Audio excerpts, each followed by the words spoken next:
Thank you. My name is Larry Allens. I'm the Executive Director of the Dallas Institute, which is the name of the organization where you are now. And it's always great to collaborate with UNT, David and his group, and especially tonight, there's a lot of talent under this roof. And so I'm excited about your being here, about our speakers being here, and so I hope you feel welcome. Take some information about the Dallas Institute on your way out. We have some brochures and other information over there. But make yourselves at home, and I'm going to turn it over now to Dean David. And And hope that you all have a great evening. Thank you, Larry. I'm David Holdeman. I'm the Dean of the College of Arts and Sciences at UNT. I want to welcome everybody to tonight's event. I want to thank Larry and the Dallas Institute of Humanities for hosting this event. I also want to thank Herbert Hall, who's here somewhere. Here's Herbert. Herbert is the director of the Institute for the Advancement of the Arts, and tonight's event is sponsored by the UNT Institute for the Advancement of the Arts in collaboration with the Department of English and the Creative Writing Program. One of our ambitions at UNT is to foster the best creative writing program in North Texas, and in doing that, we want to also contribute to the literary life of the city of Dallas. So we are really glad to be down here in Dallas tonight having this event with two of the best novelists writing today, one of whom is a resident of the city of Dallas. So it's really great to be here. So let me say a couple of things about Ben and Sasha by way of introduction. Ben Fountain's short story collection, Brief Encounters with Che Guevara, received the Hemingway Foundation PEN Award and the Whiting Writers Award in 2007. His novel, Billy Lynn's Long Halftime Walk, came out in 2012 and received the National Book Critics Circle Award and the Los Angeles Times Book Prize, and was a finalist for the National Book Award. It also happens to be the only recent book that I can think of that I loved, my teenage son loved, and my dad loved. Aleksandar Hemon is the author of The Lazarus Project, which was a finalist for the National Book Critics Circle Award and the National Book Award, as well as other books, The Question of Bruno, Nowhere Man, Love and Obstacles, and The Book of My Lives. Born in Sarajevo, he's lived in the United States since 1992, having become stranded here at the outbreak of the war in Bosnia.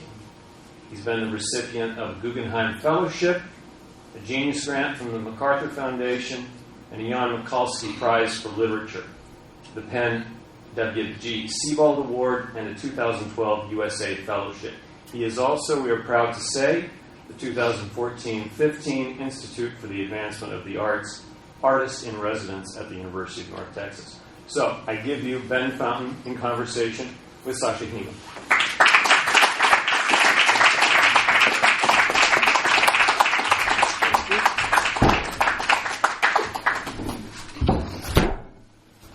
Good evening, everybody. Good evening, everybody. Good evening.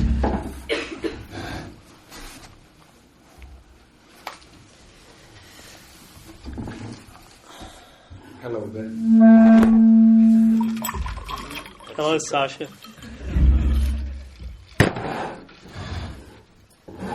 Is it your heart beating or mine? I hope my heart is beating. Inconvenient if I were dead right now. So, do you want to read a little bit? I could. I have picked a passage, and then we can talk about it. This is from the book called Love and Obstacles, from a story called The Noble Truth of Suffering, in which the narrator meets in Sarajevo Richard McAllister, who's an imaginary character, but in the story he's a Pulitzer Prize winner for his novel Nothing Was Safe, and is a Vietnam.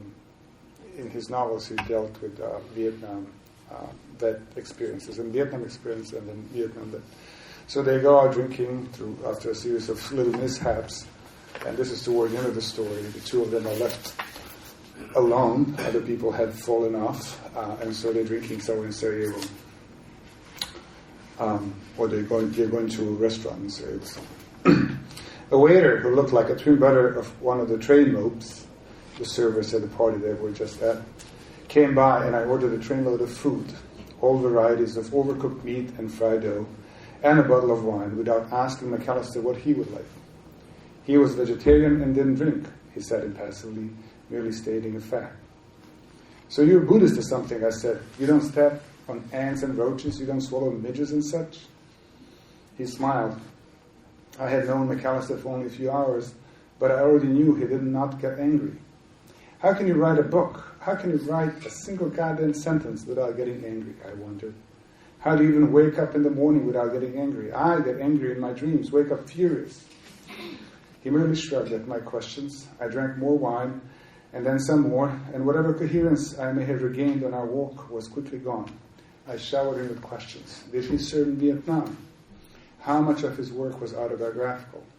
Was it over there that he had become a Buddhist? What was getting the Pulitzer like? Did he ever have a feeling that this was all shit, this, America, humankind, writing everything? And what did he think of Sarajevo? Did he like it? Could he see how beautiful it had been before it became this cesspool of insignificant suffering? Aleksandar talked to me angerlessly. Occasionally, I had a hard time following him, not least because the restaurant owner sent over another bottle, allegedly his best wine, and I kept swilling it. Aleksandar had been in Vietnam. He had experienced nothing ennobling there. He was not Buddhist, he was Buddhistish. And the Pulitzer made him vainglorious. Vainglorious was the word he used. And now he was ashamed of it all a bit. Any serious writer ought to be humiliated and humbled by fame. When he was young, like me, he said, he used to think that all the great writers knew something he didn't. He thought that if he read their books, they would teach him something, make him better. He thought he would acquire what they had, the wisdom, the truth, the wholeness, the real shit. He was burning to write. He wanted to break through to that fancy knowledge. He was hungry for it. But now he knew that that hunger was vainglorious. Now he knew that writers knew nothing, really. Most of them were just faking it. He knew nothing. There was nothing to know, nothing on the other side. There was no walker, no path, just walking. This was it, whoever you were, wherever you were, whatever it was. And you had to make peace with that fact. This? I asked, what is this? This, Aleksandar said, everything.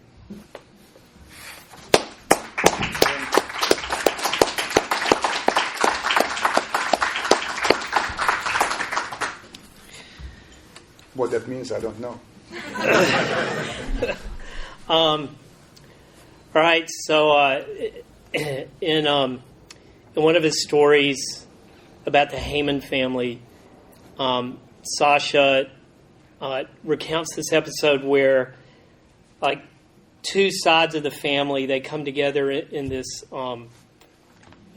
huge family reunion, and Sasha repeatedly calls it the Hemoniad.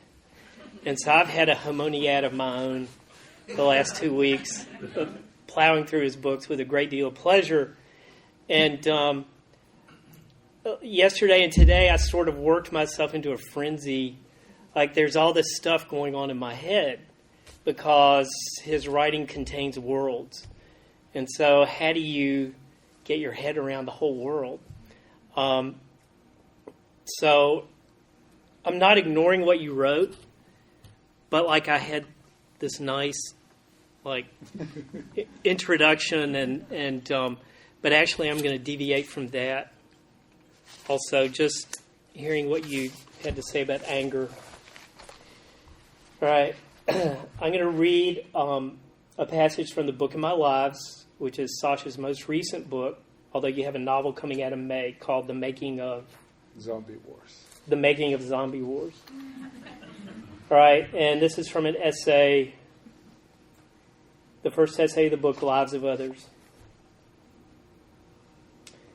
George W. Bush, in a speech to the faculty and students of an Iowa college in January 2000, succinctly summed up the neoconservative philosophy of otherness in his own inimitably idiotic, yet remarkably precise way. When I was coming up, it was a dangerous world, and you knew exactly who they were. It was us versus them, and it was clear who them was. Today, we are not so sure who the they are, but we know they're there. Because you mentioned the book that's coming out in May, this is one of the epigraphs in the book. Okay. I'm not capable of learning to recite it by heart, this quote, but it's a great quote. It sums up so much. It is. It's kind of profound in its own way. But so, having read that, let me ask you this: do you believe in the banality of evil? Well, I think if you're referring to the Hannah Arendt concept, I can't say that I have an absolute belief in that. But when I read the book, Eichmann in Jerusalem, so much about evil was revealed to me, and I began to understand it through that prism. I think I changed the way I think about evil. Or when we talk about evil, is not this biblical, metaphysical evil, but evil as we encounter it daily in politics and history and military operations. So there is something about the banality of evil in the sense that Hannah Arendt described it using the example of Eichmann, who was complaining to his interrogator, who was a German Jew who had lost most of if not all of his family, complaining to him about the fact that he hadn't been promoted, even though he had been doing such a good work in exterminating Jews. And she found this to be remarkable because it showed that Eichmann was incapable of seeing and understanding work from someone else's point of view, not to the point of harming himself. He was just could not put himself in the position of his German Jewish interrogator, even to his advantage. He expected him to understand how unjust it was that he had exterminated such a large number of Jews and organized the whole operation, and yet was not promoted.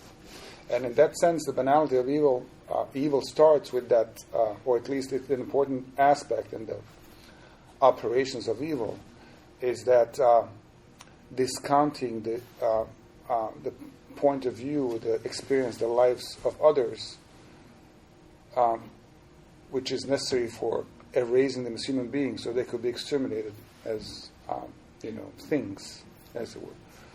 And I do believe that is a necessary part of operation, to reduce the other to banal nothing that then allows you to be alone in the world, so to speak. That only the people like us deserve to be in this world, and those others, because we simply cannot comprehend them, we do not wish to comprehend them, therefore can be exterminated, or they're just, a nuisance that needs to be taken care of. Do you remember when you read that book, Eichmann in Jerusalem? Well, I read it several times over, but I think that in the early 90s, as the war was going on in Bosnia, I had been, for whatever reason, interested in World War II and the Holocaust and the ethics of and the Stalinist camps, even as a very young person. And so I had read a large number of things, from memoirs and novels to philosophical works that dealt with that kind of thing. And then the war in Bosnia happened, and all that was activated, and then I reread some things and then read some more, and has now, a reliable obsession. So I think the first time I read it was in the 90s, during the early 90s, during the war in Bosnia. Okay. Because I had this need to understand how and why all that happened, and how such things happen, generally, in human history. All right, you wrote a story called The Life and Work of Alphonse Cowders, or Cowders. Cowders, yeah. Cowders. But you wrote that story quite a few years before the war. I wrote it in I think, late 80s. Late 80s. At the same time, you were a radio personality in Sarajevo. Personality is a strong word. I am still fondly remembered by my friends who worked in the radio station. as the worst voice ever broadcast. Because I mumble as it is now. In Basel it's even worse because it's a mumbly language. And so it was often incomprehensible what I was saying. But other than that, yes, I worked at it. Well, he had a show called Sasha Hemon Tells You True and Untrue Stories. And so he wrote this story called The Life and Work of Alphonse Cowders. And Alphonse is a made-up character. And he's kind of like a Zelig. He shows up like in the midst of big historical events and with big historical figures for the first half of the 20th century. I have here in my notes, Sasha, would you describe Alphonse Cowders as the flatulating face of evil, as told through a series of Zen koans? Well, I wouldn't describe him that way, but I like the description. But he was this character who just showed up, and there was a character named Alphonse Cowders.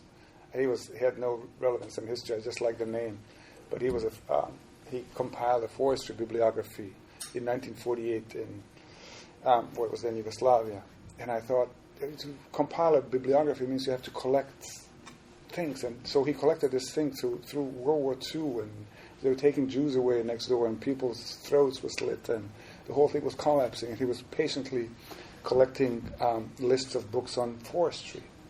That's astonishing to me, and I thought, I think I've changed my mind a little bit. Now I would find it more noble than I found such an activity back then. But I thought he was completely so oblivious to the way the history worked, what was happening, that what if this guy, was just hanging out with Stalin and Hitler and Goebbels and Tito and many other personalities, and showing up in various ways simultaneously. So he became this, evil spirit of history, someone who's there but not there. Not that he ran conspiracies, but someone who can just sleepwalk, as it were, through history, minding his own business. And as a radio personality, I produced this. I read the story and claimed it was a historical fact, that I was a historical researcher and that I had undug facts about Alphonse Cowders, and the Soviet Union had just fallen apart. This was in 1990. And so that I, discovered various sources, and so I presented all this in a live radio show as a fact. And then we opened phone lines. And I thought that, a few potheads and demented elderly people would call in and believe this. But the lines were on fire. People called in. And this is a story in which a dog talks, for instance. Speaks back to Alphonse Cowders. And so people would ask me questions. And I realized that you could, with the authority of the medium, and I was shameless in my pretending. I never laughed, whatever I said. And people believed this. A doctor called in and said in the story, Alphonse Cowders takes out his own appendix. And a doctor called in and said, that's impossible.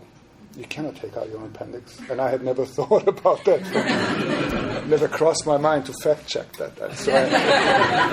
So I had to improvise. This is very convoluted. And obviously I was lying. But the doctor said, all right then. Well, okay. And then hung up. But anyway, the people believed this. It was amazing how it was to the point of being a little scary. But at the same time, it was this magical moment. And this is why I'm telling the story, really, not to brag. When I believed this, someone might call in and tell me, you do not know enough. Here's the real truth. In other words, I started believing in his existence. The way that people who have religious, believe in existence of, the Virgin Mary showing up on the door of the refrigerator in the supermarket. That it is an actual occurrence of a divine spirit. I started believing in Alphonse Cowders. Yeah, this is the way you put it in an essay in the Book of My Lives.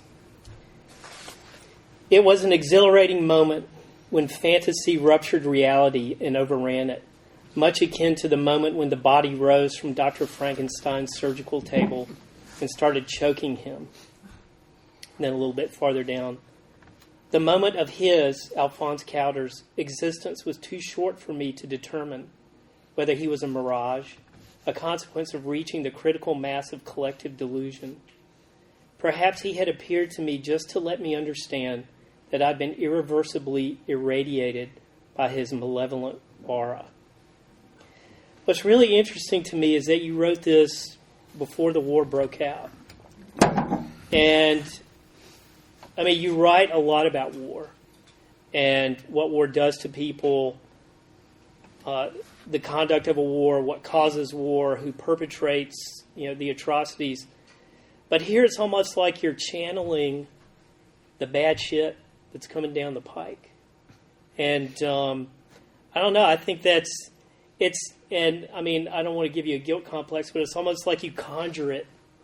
You embody it. It wasn't me. No, I know it wasn't you, but I think you had anyway, respond to that. No, I mean, here's the microphone. That wasn't my heart beating.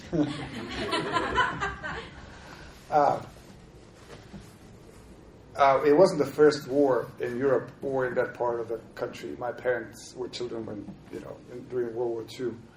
And European history is amazing, and it goes through you if you live in whatever part of Europe you might be living in, and in Eastern Europe it's particularly present in various ways.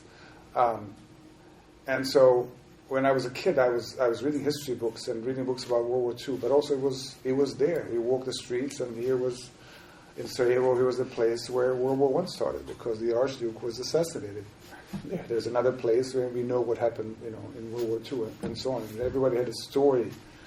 My uncle, my mother's oldest brother, was in the war fighting against Nazis. And it's constantly present. But also there's this great narrative of atrocities, European atrocities, and then world atrocities. The possibility, which, however you bend it, is incomprehensible, of 6 million people being gassed, or 20 million people in the Soviet Union dying in the war. 20 million people. I mean, it's astonishing. And the number of people who died in Europe in World War II, I think it was 50 million, or maybe all over the world. Still, we're talking about tens of millions of people dying, and so this leaves a wake that lasts for centuries. We're still facing this, and so for whatever reason, I was sensitive to that even as a young child, and interested me.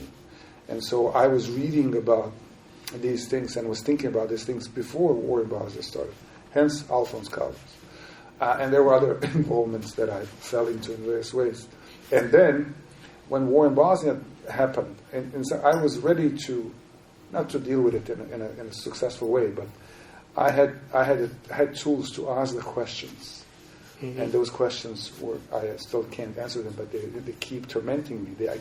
I know enough about all that so as not to be able to stop asking those questions. There's ignorance can be bliss. You just don't care and you're out.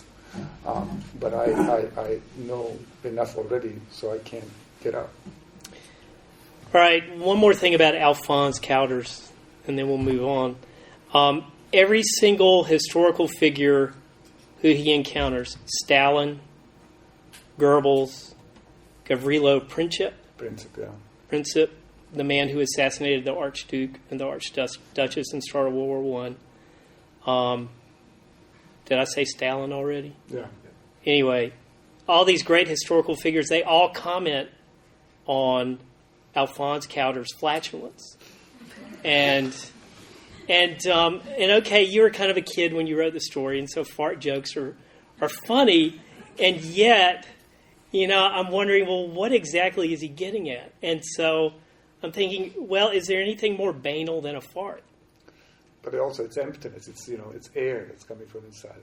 And I mean, it was partly a joke, and partly, as I remember it, was about the fact that there's nothing inside Alphonse Caldas, that he's vacuous, and so there's just air that he releases, as it were. There's no interiority to me. So this is what allows it to be present in history, because I internalize history because I have an interiority. It gets in the history and it stays there. I can't get it out. That's, at the same time my problem, but it's also the engine that drives me as a person and as a writer. With Alphonse Caldas, history goes through him as a fart.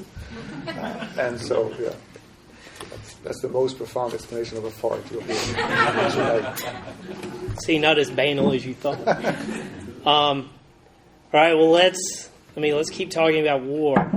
We'll get to funner stuff later. But all right, this comes back around during and after the war, and you write about Radovan Karadzic.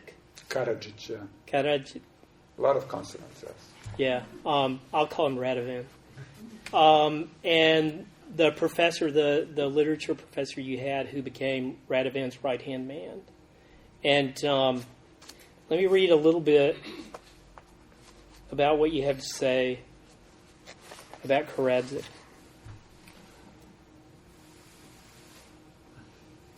Before he became the leader of the Bosnian Serbs, and after he was forced out by the Serbian president Slobodan Milosevic, who was Karadzic's supporter until he exhausted his usefulness.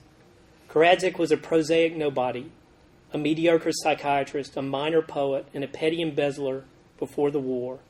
And at the time of his arrest, he was a full-fledged charlatan with a clump of hair tied to his forehead to attract cosmic energy.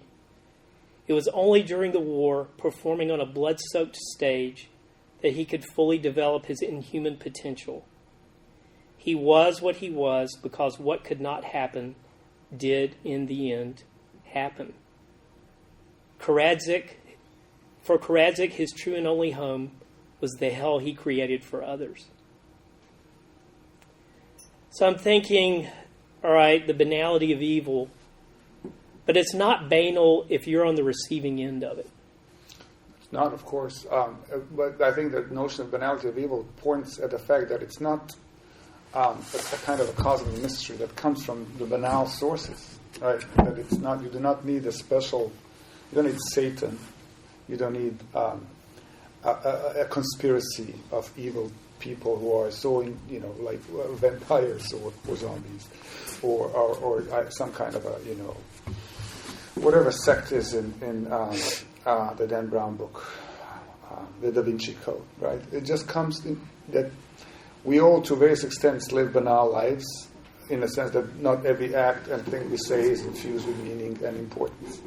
But out of this banality, evil arises in ways that are not mysterious, but at the same time, they're not entirely predictable. And this is the thing that I've been trying to think about ever since those days. In other words, any one of us, so to speak, can end up being a war criminal, or criminal for that matter, but war criminal. And one way to think about this is, and this is an easier way to explain it, and it leads to more evil, I think, and racism, is that some people are just congenitally evil, and you can never trust them, right? And you can see, because for Bosnians, many of us had neighbors and close friends, sometimes even family, who just flipped and started killing their neighbors, even family, and so on. And it's a great shock. It's integral to the Bosnian war trauma that people we knew suddenly flipped. Where did this come from? I knew them. We listened to the same music, went to the same high school, played soccer, did all this. How did he flip? At least to the extent of supporting the evil. Some of them were actually operating, like the professor, who I loved as a professor, and he was, I cherished him. I didn't quite worship him, but I admired him greatly. But so my simplified conclusion, now operating theory this time, is that people, other than the extremely evil, who are just congenitally evil, a small group, very small group of people, and then congenitally good, the saints, if you wish, who are good in any kind of situation, war, Auschwitz, anything, they just stay good. And people who are evil in any kind of situation, right? As children, we can call them psychopaths or sociopaths. But the vast middle, most of us, we muddle through that middle, and then if the historical or societal conditions are such, the good side or the bad side can be activated. In other words, war makes people bad, right? It brings out the worst in people. It's so obvious when you think about it. This is what happens. This is what war is for, as it were, right? And how this happened, this arises from all kinds of banality, sometimes from weakness. So war, or vast, in the most general sense, but also war as a genocidal operation, as it was in Bosnia, activates the worst in people. But once the war is over, that can be deactivated. See what I mean? And what's done cannot be undone. There's legal and moral obligation to own up to what you might have done during the war. It's not that everyone's off the hook. But people are good, then there's war, they're evil, then the war stops, then they could be good again. This is, I think, how things operate in many ways. And because most of us contain both possibilities, right? Potentialities of evil and good. And so to figure out how to find that moral balance, it's very difficult in everyday life. This is the banality of it, as it were. It starts perhaps with a bad joke, crossing the street when you see a black person, or just deciding to go with the flow and not to stand up because everyone is waving the flags and everyone's excited about the war. I mean, this is what Byrne addresses in so many wonderful ways that I would have never thought of in his novel. This mass excitement, about the spectacle of war. We're just fucking kicking ass. Isn't this great? And it's very. I mean, this is not a way to dismiss this as real, but it's very difficult to resist this spectacle and think, hold on. Right? It's nice to see masses of people marching in circles, as in the Germans enjoyed their rallies. Mm-hmm. But let's think about this. It's very difficult. It's mesmerizing. It's comfortable. And it is rewarding temporarily, as it were. And so, to me, this was, it's a more plausible explanation of the emergence of evil, but it requires much harder work, as it were, right? If people are, or groups of people are congenitally evil, you can just, put them in prison or exterminate them, the extreme solution. But if we have to live together after the war, then we have to find ways to reactivate the good and the people who have not contaminated themselves with crimes and have not crossed the legal boundaries and societal boundaries. And that's extremely difficult. And it also means that we have to avoid war, because it is going to bring out the worst in us. Even the best of us will be worse for war. All right, so there's the banal aspect of evil, and I'm wondering what you think about the proposition that there is evil incarnate, or some kind of incarnation of the devil, or just this malevolent force at work in the universe or here on Earth. And I mean, when I'm reading about Alphonse Cowders, even though he's very banal, he's also an extremely insidious character, but even more Captain Pick at the very end of Nowhere Man. Right, Nowhere Man is this. It's it's a lovely book, and it has several narrative threads, and you get to the end of the book, and the very last chapter is this strange chapter about a Russian rogue who calls himself Captain Pick, and he flees Russia after the revolution. He ends up in Shanghai, and he's really one of the most odious characters you'll ever come across in literature. And there is like an origin story. Well, some people say he was born in 1900 to this person, the son of a Cossack colonel and a raped Jewish peasant. But that's kind of fuzzy. And then around 1950, he disappears. And but while he's on the stage, he wreaks tremendous havoc. And it made me think of, have you read Blood Meridian? Yes. It made me think of Judge Holden, the judge. Yeah, the judge. Who they come upon him. He's sitting on a rock in the desert. Okay, and by the end of the book, he hasn't aged, and he shows up again to wreak havoc.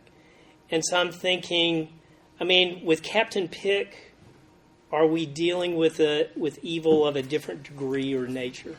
Well, in Blood Meridian, which is a book I love in its militant dealing with evil, it's a very very dark universe, and the judge is the greatest character, one of the greatest characters in contemporary American literature, and I think he was at least partially a historical character. Pick, other than a few embellishments, is almost entirely historical. I just picked it out of the book, picked Pick out of the book on spies in Shanghai, and then that. what I found interesting about him is his constant shifting identities. In the book, the main character is really not Pick, he's in the last chapter, but there's a character named Pronik who's briefly traumatized that he is from Bosnia and then in the United States he starts his identity, his sense of identity, his selfhood becomes very unstable, and then he kind of falls apart. And so I wrote about these things because I had experienced something similar in that, that I realized in the United States in the early 90s that I could simply make up who I was. And I would occasionally make up stuff. I was looking for a job, and they asked me what experience you have, and I would make up the experience. Have you ever been a bartender? Of course I've been a bartender. Many years I've never been a bartender. For a while you were from Luxembourg. Luxembourg too. People would ask me, where are you from? And it means if I say Bosnia, I have to explain the war to everyone. At a party, I'm trying to get laid. It's not something you want to bring up. So I would say I'm from Luxembourg, because I thought everyone has heard it about the country. It sounds familiar, but no one really knows where it is and what language they speak, or anything about it. So I was from Luxembourg. I thought it was an ambassador in D.C. I would make up stuff. I would make up countries. It was Switzerland, the homeland of Schnitzel, obviously. Apart from that difficulty of sort of sticking to the self that you had before this rupture, before the trauma started, before the war, there was also a liberating aspect to that, because I could be now many people. I didn't have to own up to my previous life. There were no witnesses at the time. All of my friends and family were elsewhere. I could make up anything about myself and no one would question it. And it was a liberating thing, and I think it did something for my writing, for my fiction, because I got better at imagining other people. In fiction, but also understanding what, I guess, the opposite of the banality of evil. I became capable of putting myself in other people's heads and seeing what the world might look like to them. And so Pronik in that book contends with that, and not as successfully as I ended up doing it, for my own purposes. But Pick is a counterexample. It's because there's a moral problem with shifting identities, right? We think of ourselves, the continuity of our selfhood is dependent on the partly delusional, maybe entirely delusional, psychological continuity. That I am who I am now as I was myself when I was 4 years old. And there was this trajectory from my 4-year-old self to my present self, and it's the same person, right? We have the same inclinations. Now that is iffy in many ways, but also moral continuity. If I think of myself as a good person, I think that I have always been a good person. I always made these decisions. And that, it's partly delusion, but it's also necessary. That delusion is necessary so we could organize the selfhood as a unified entity. But if you're changing your identities, what happens to your moral continuity or your psychological continuity? And so I've been fascinated with spies and people who shift their identities, who might have simultaneous multiple identities. And where is the location then of the selfhood? What is the location of the selfhood or the moral identity? And Pick was fascinating to me, and he was almost entirely historical. I can give you the name of the book. The writer is Bernard Wasserstein, taught history at the University of Chicago. The most fascinating because he would just become someone else. He was a spy, played in a band. He wasn't a gang. He was a ballet dancer and performed in Swan Lake. Just he was everything. He could be everything. You could sense. And I put him in the book because as I was reading about him in this history book, I realized this is what I would like to be able to do. Not to be immoral with the shifting identities, but isn't this great? You don't have to be anchored to this single self that you can never shed. And so this is why I was fascinated. Which is to say that I do not believe in evil incarnate. I think that what Pick didn't have, and Pronik had, and I believe I have, is a sense of responsibility toward other people, that the moral anchoring is based in our responsibility to other people, not in some kind of secret spot deep inside me. The transcendental morality, which people who believe, who are religious, this is what they believe essentially, which is, I'm not dismissing it, I just don't. So this transcendence goes through me, is in me, and this is the source of my morality. To me, the source of morality is my responsibility to other people. I cannot be Pick because, well, my mom would get pissed. It's the beginning of morality. She would not allow me to torture people.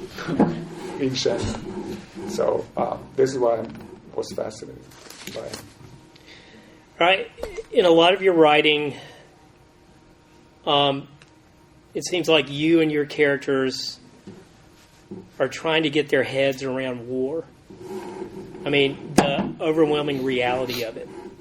And, what makes it real? When does it become real?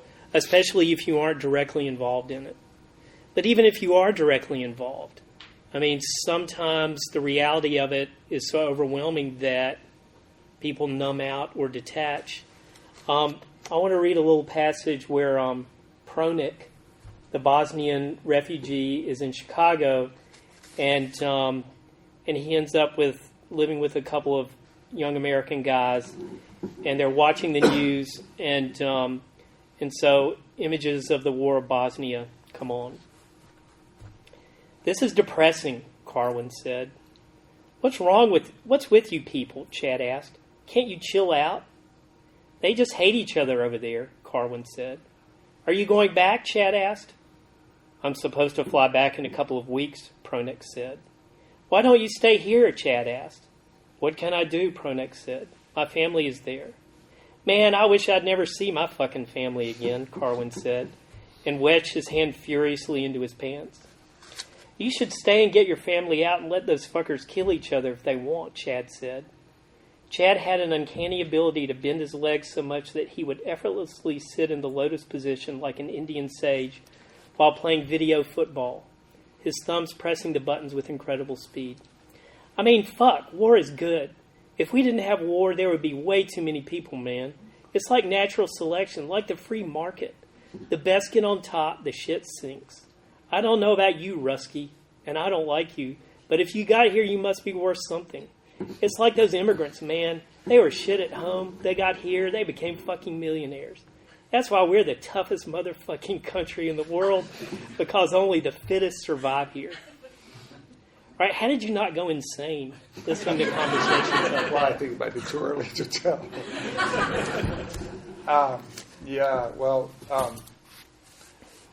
I guess.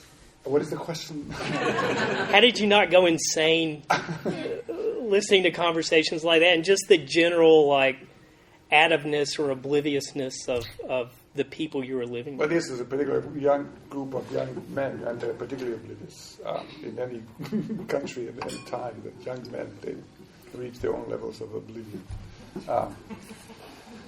But I don't know. I did lose my mind a little, and there was damage, which I hope I have recovered a little bit. But at the same time, how would I put it? The way people ask me how I acquired the English language, and it was in those situations that somehow the English language was pressed into my brain. I think the trauma and being so distraught helped me. Helped English infuse my subconscious mind in ways that I would not be able to do now, not only because I'm much older, but I think there was a kind of a breakdown, if you wish, or temporary madness that weakened the resistance mechanisms of my brain to allow the English language to enter it and enter my subconscious mind. I have no evidence for this other than in the sense that if I had been happier and less stressed and less crazy at the time, that I would have stuck to my old self, including its defensive, proud mechanisms that would require me to stick to my native language. And so because there was this, because I actually broke down, that it allowed me to absorb English in ways that would not have been possible if I hadn't broken down. Let me ask you this. Do you think it could happen here? A war like the exploding Yugoslavia experience, and I'll be more specific. When you hear the kind of inflamed rhetoric that constitutes a lot of political discourse these days, do you get the heebie-jeebies? Do you get these familiar sensations? Well, sensations that are familiar to you from 1989, 1990. Well, I mean, that's interesting. I do not think that will happen so easily. Yugoslavia and particularly that part of Eastern Europe had a specific set of historical conditions that were sort of a perfect storm in many ways. And even with that, there was a time when it could have gone differently. I don't think it was a historical inevitability that would happen. People who believed that was the wrong way to go lost. My people lost. I mean, ideologically speaking, or philosophically speaking, if you wish. But it could have gone otherwise. The important factor in what happened to Yugoslavia, and this could be of use to us here, is that for whatever reason, the Yugoslav army had a lot of weapons and a lot of money before the breakdown, or the breakup rather. And then that money ran out for other reasons that I can talk about, but this is the short version of everything. And suddenly have a bunch of men, they were all men, with weapons who have lost their privileges practically overnight. And here comes a guy and says, how about a war? Right? You've got the weapons, I can pay you. And the guy was Milosevic. He printed money so fast.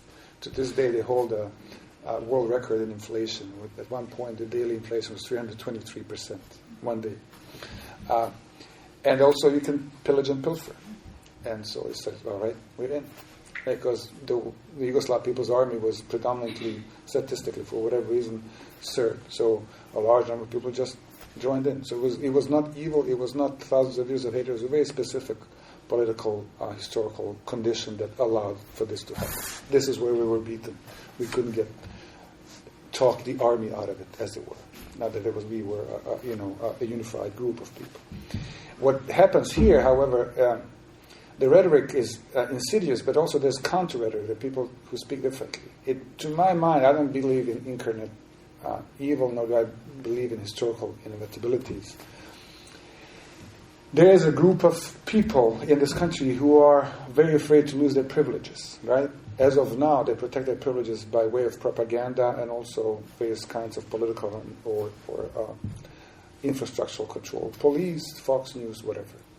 But if they get to the point where they really, really think they're going to lose those privileges, they'll pull out the guns. And God knows there are a lot of guns available. So in that, I believe it's possible there will be armed conflicts. I do not think they'll happen along some kind of borders. I think that, that volunteers from Wyoming will be besieging Chicago anytime soon. But I think the conflict will distribute itself along the fault lines of this society in this particular point of its history. And it already is, the way that the militarization of the authorities in various ways, the pulling apart of body politic, the conflict between the Congress and the presidency, which might not be resolved for another 20 to 30 years. We have a Republican Congress, a Democratic president. It's a very plausible scenario. Will, take things apart. And climate change. The governors of Great Lakes states signed a kind of a treaty that prevents a single state to sell the water without the consent of other states. In other words, there's a concept of the states being unified around the Great Lakes, the greatest source of fresh water in the world. Meanwhile, in Arizona and California and Texas and wherever, there's a drought. At some point, they'll ask for water, and we might just say, no, you can't have any water. It'll probably get to some kind of federal court, Supreme Court, and all this, but with climate change, that water might be more valuable, expensive than oil. And we know what we can do for oil, how willing we are to go to war for oil. I'm not trying to scare anyone, but this is a plausible scenario, perhaps within... I don't necessarily think it'll happen, but it is not implausible. It's not far-fetched anymore. And in my lifetime, it'll become more plausible. And I don't have many more years to live. Right? In my daughter's lifetime, it could happen. How that conflict will play out, I'm not necessarily troops going over there to fetch the water from the Great Lakes, but the fault lines will be redistributed, different from these fault lines.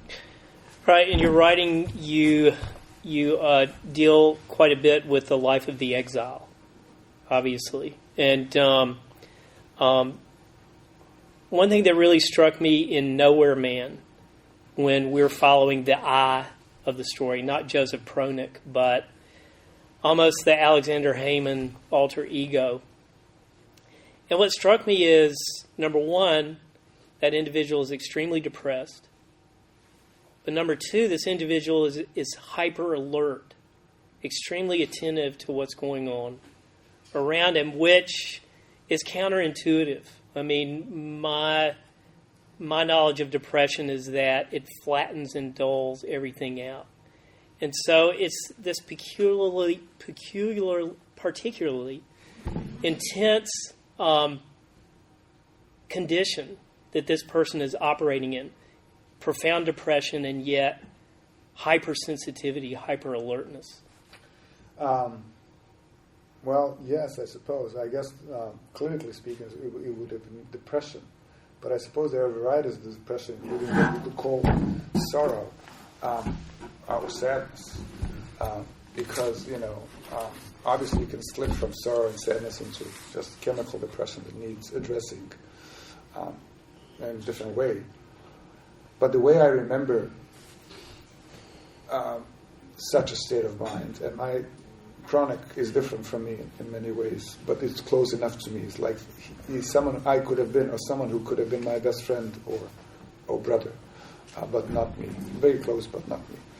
But what I remember from those days, I was alert to a subset of things, not everything. I was oblivious to many things, or at least not reactive to them, or at least they annoyed me terribly. But I don't remember myself as numb. I remember myself as sad, but not numb, not incapacitated. I had suffered the depression when I was younger, and so I remember lying in bed and not being able to get up. It wasn't long or too dramatic, but it would last until I could play soccer again, because there was a winter break. But there was a particular kind of alertness. There's also the alertness. You use the word exile, and people use it a lot of times, and for good reason, but it's not a word I would use, because exile, to my mind, is someone who cannot go back at all. Nabokov was an exile. He left. He could never go back. He never went back. Not even his characters go back. There's only one or two stories that they go back, and he could make it up. He'd make up their visiting. And when another story, one of the last novel, I think the writer, Transparent Things, goes back. Oh, look at the Harlequins. I can't remember, but he goes back because I could go back. Other than the years of war, I could go back, and even during the years of war, I was in touch with people. I experienced it vicariously. Obviously, the vicarious experience was fundamentally different from the direct experience of being under siege. But there was a particular quality of alertness, which I had been alert before that, and I had a particular sensibility that not forced me.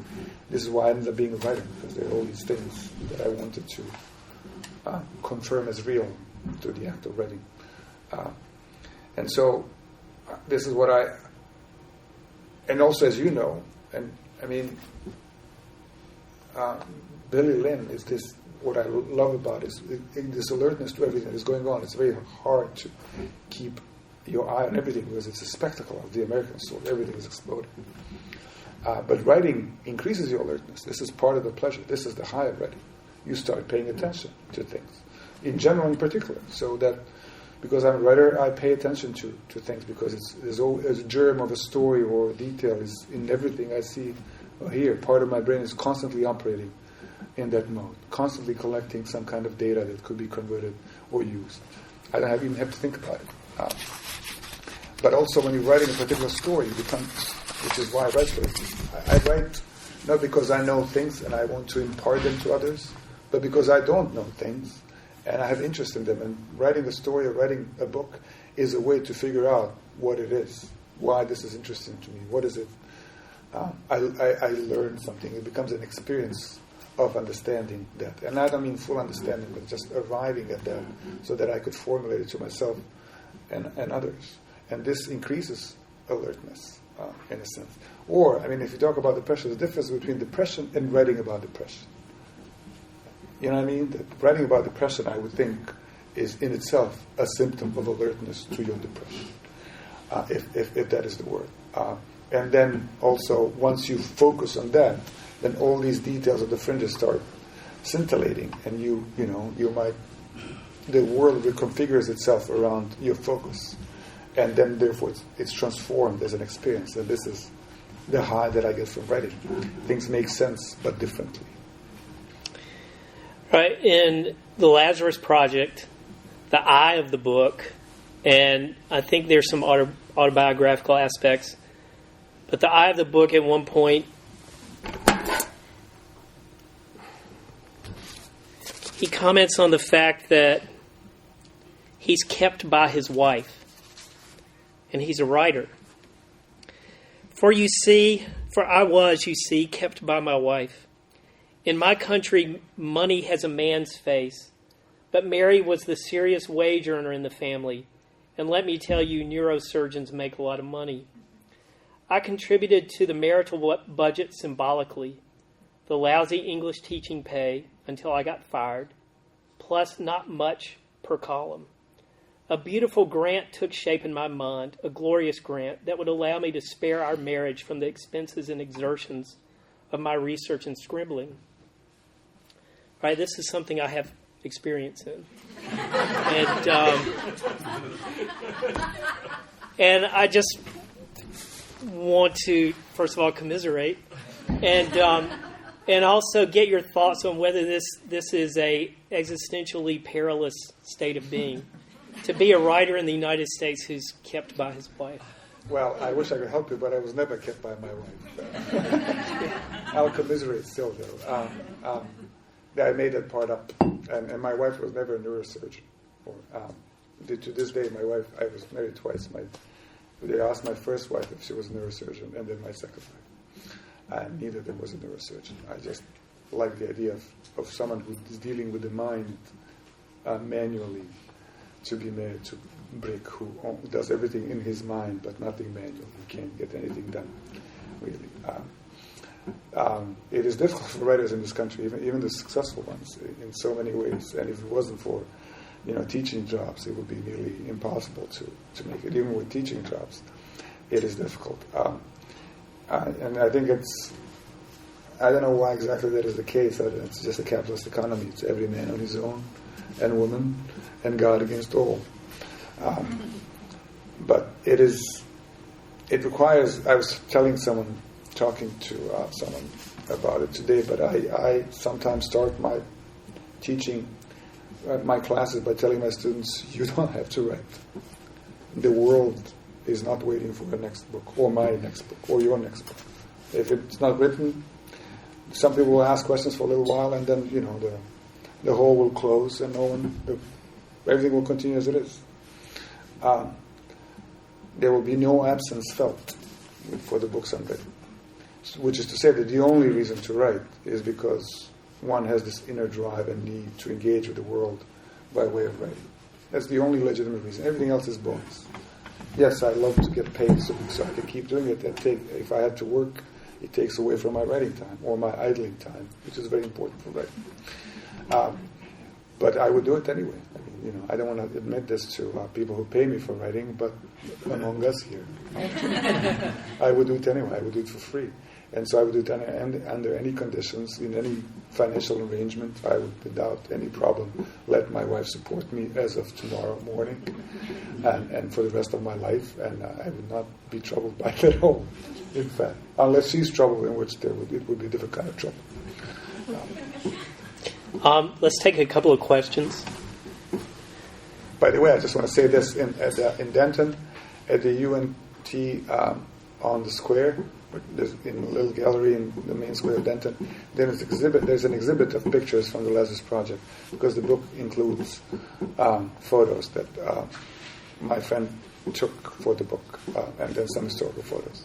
Well, from the collection of these photos that we took on our research trip, for which I got the Guggenheim that you mentioned, there's an exhibit of beautiful black and white photos related to the Lazarus Project and the whole project. Not just the photos that are in the book, but more than those. So if you're up in Denton, look it up. Yes. So much of your conversation tonight has been about the banality of evil. I don't know if the naivete of Hannah Arendt would be a better phrase for that. I don't want to be a proponent of the satanic school of evilists, but I don't think that the actions that were going on in the Eichmann trial, I mean, the victims were not an arbitrary group. There are 1,000 years of the preaching of hatred, the social promulgation of dehumanizing of the particular group we're talking about. It wasn't, just as it wasn't a random killing in the supermarket in Paris. So, to me, it's odd to kind of think about that crime in terms of the individual responsibility without being fully aware of the Catholic Church. Of 1,000, 2,000 years of contribution to the crime that Eichmann was, I guess, a banal participant in, but he didn't invent the crime by any means. No, I agree with you absolutely, and I don't think that banality explains or describes the Holocaust. It is a particular mechanism that each individual has to have active in their head so as to participate in such a vast operation and project, vast in terms of in terms of history, but also in its spread, synchronically and diachronically. So this is not a way to explain Holocaust to any vast crime. I was talking about what happened in Yugoslavia. I believe in history that has as a means to understand what happens to us as human beings. Things happen for a reason. They're not magical, and they're not just individual failings. Absolutely, there are mechanisms that are taking place as we speak in this country, in any other country, and mechanisms that operate for thousands of years. But they're not the only mechanisms operating. Because the fact that young men, I don't know enough about Sarajevo, but the fact that the young men had guns, that may have been part of the precipitating event. Right. But it probably is a tiny part of the it's larger explanation. It's a necessary condition. If they didn't have guns, they would have to do it with sticks, and it's more complicated. This is why gun control is a good thing, if I may say so, in Dallas, because if they have guns, they would have to do it with sticks. It's much longer. It takes much longer to kill someone with a stick. But I'm not banalizing the Holocaust. On the contrary, but here's the thing with history. There are particular events that require particular conditions to occur, and they're very particular in their time frame, and people who participate in the ideology and everything that happened.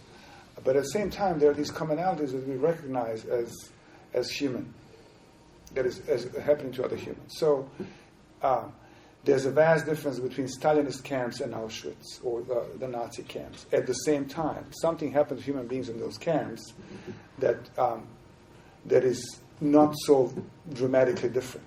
People, what is the logic of the systematic humiliation, the humanization of people? They did not consult. They did not exchange. They did not have conferences how to reduce human beings to piles of flesh that could be then killed, right? How did they figure this out? What is the logic of arriving at this, right? There's this, Nazis, of course, they're the educated elite and the ideologues and the technocrats who could organize that. So did the Soviets.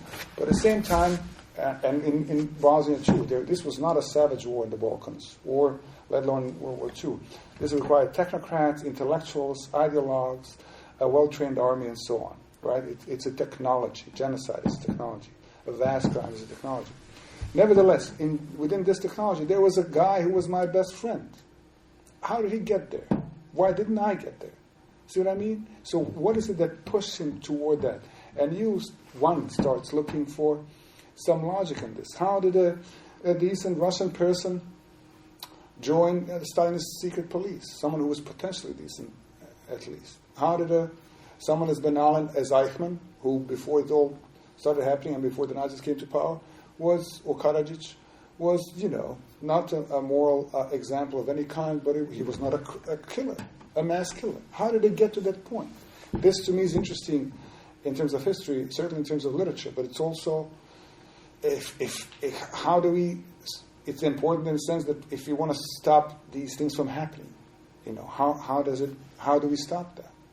And so the combination of these very small events, what we could referred to as banality of evil, banality of life, and then this grand historical process is necessary. I mean, in the understanding, this should not be excluded at the expense of the other, and that is interesting to me as a writer, how the one becomes pick, and why didn't I become pick?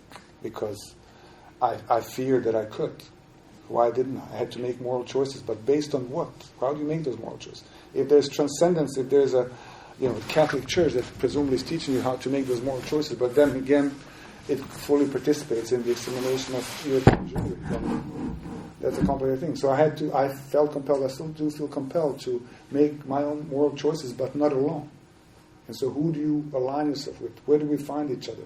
And there's a vast set of questions in that regard. So Eichmann is not the explanation, or was he the only one, but he is a person who I could read about, trying to understand how did he get to this point.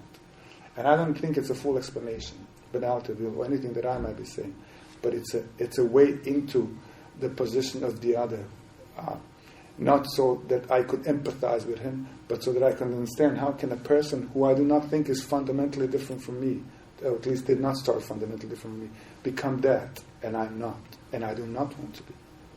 And this is what I think, by the way, what literature is good for, because at least in the last 200 years, it focuses, it's the domain for the sovereignty of the individual.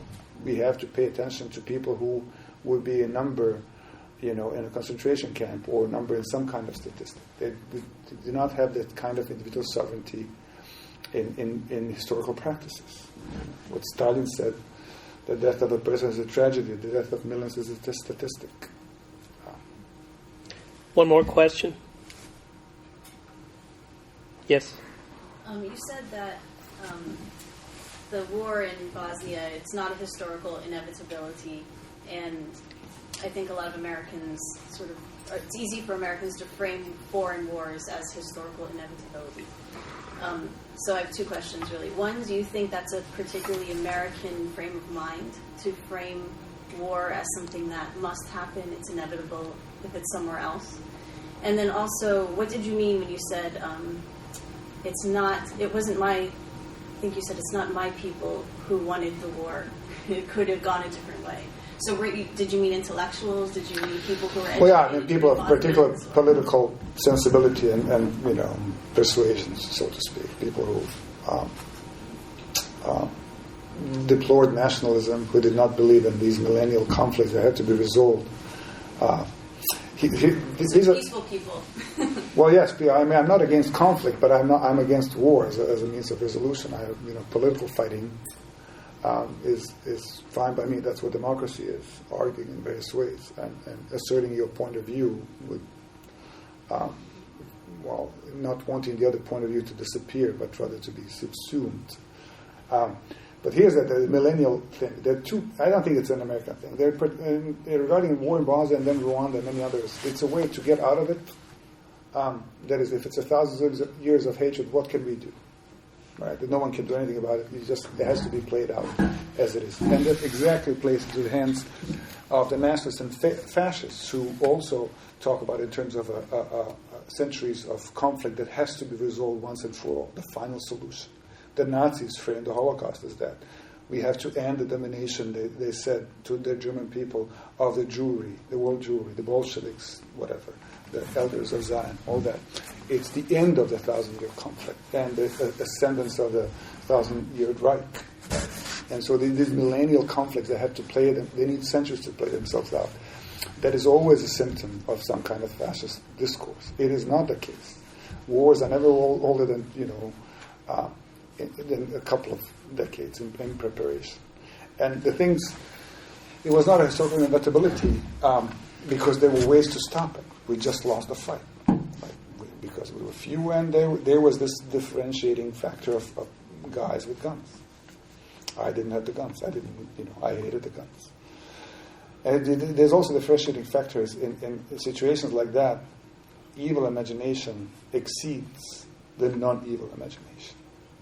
Because on one hand there's doubt that people who are set on resolving, affecting the final solution have to abandon so as to do it, and then the sacrifice comes and all that bullshit.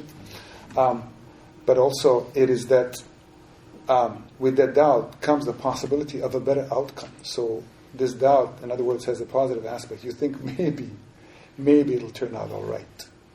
I would call my mother, it's in the book too, in Sarajevo. They left just the day of the siege. The siege started, the circle closed. And so a week before that, or two maybe, I can't remember the dates, I would call them from Chicago and say, how are things? And she said, they're already shooting less than yesterday. Right? It's how she measured this, I could never figure out.